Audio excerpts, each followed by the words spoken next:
Atos, capítulo 16. Paulo foi primeiro a Derbe e depois a Listra.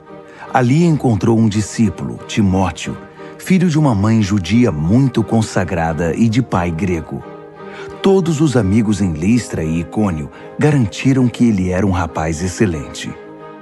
Paulo quis levá-lo para a admissão, mas primeiro o circuncidou para não ofender os judeus que viviam naquela região. Todos sabiam que o pai dele era grego. Enquanto viajavam de cidade em cidade, apresentavam as orientações que os apóstolos e líderes em Jerusalém haviam decidido. Essa medida se revelou bastante útil. Dia após dia, as igrejas se fortaleciam na fé e cresciam em número. Eles foram para a Frígia e atravessaram a região da Galácia.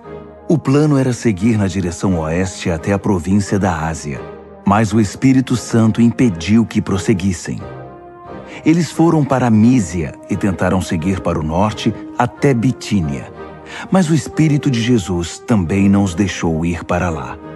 Depois de passar pela Mísia, desceram até o porto marítimo de Troade. Naquela noite, Paulo teve um sonho. Um macedônio estava de pé na praia e chamava do outro lado do mar: "Venha a Macedônia e ajude-nos." O sonho foi revelador para Paulo. Imediatamente ele começou a fazer os preparativos para a viagem à Macedônia. Tudo estava acertado. Agora sabíamos com certeza que Deus nos havia chamado para pregar aos europeus. Embarcando em Troade, fomos direto para Samotrácia. No dia seguinte, chegamos a Neápolis e fomos de lá até Filipos, a cidade principal daquela parte da Macedônia e muito importante, uma colônia romana. Ficamos ali vários dias. No sábado, deixamos a cidade e fomos ao rio, informados de que havia uma reunião de oração nesse lugar. Conversamos com as mulheres que se reuniam ali. Uma delas, chamada Lídia de Tiatira, era negociante de tecidos caros e conhecida por ser mulher consagrada a Deus. Enquanto ouvia com atenção o que era dito, o Senhor lhe abriu o coração e ela creu. Depois que foi batizada, com todos os de sua casa, ela, num gesto de hospitalidade, nos convidou.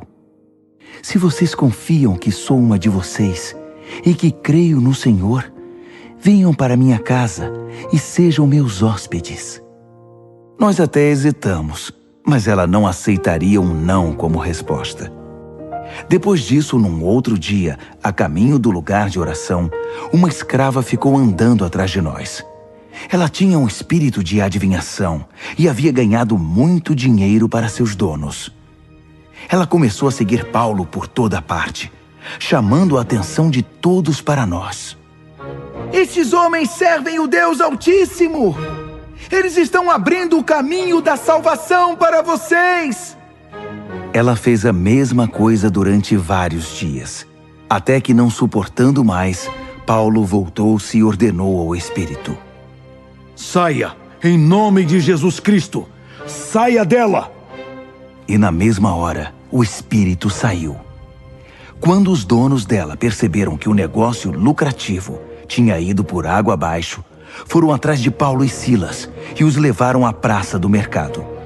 Os dois foram presos e levados ao tribunal com a seguinte acusação: "Estes homens estão perturbando a paz. São perigosos agitadores judeus que subvertem a ordem e a lei de Roma." A multidão na mesma hora começou a pedir sangue. Os juízes atenderam ao pedido da multidão, mandaram rasgar as roupas de Paulo e Silas e ordenaram que fossem açoitados. Depois de baterem neles até cansar, mandaram ambos para a cadeia, recomendando ao carcereiro que os deixassem sob severa vigilância, para que não pudessem escapar. Ele os prendeu na cela de segurança máxima, com algemas de ferro nas pernas. Por volta da meia-noite, Paulo e Silas oravam e cantavam fervorosamente a Deus. Os outros prisioneiros não podiam acreditar no que escutavam. Foi quando, de repente, aconteceu um terremoto. A cadeia inteira tremeu. Todas as portas se abriram e os prisioneiros ficaram livres. Nisso, o carcereiro acordou e viu todas as portas da prisão abertas. Pensando que todos os prisioneiros tivessem escapado, sacou da espada e estava prestes a cometer suicídio, imaginando que seria morto de qualquer maneira. Mas Paulo gritou: Não faça isso! Estamos todos aqui. Ninguém fugiu. Então o carcereiro pegou uma tocha e entrou. Trêmulo, caiu diante de Paulo e Silas. Ele os levou para fora e perguntou: Senhores, que devo fazer para ser salvo? Para viver de verdade? Eles responderam: Deposite sua inteira confiança no Senhor Jesus, e você terá a salvação, e saberá o que é viver de verdade, e todos os da sua casa também. Eles contaram a história do Senhor em detalhes.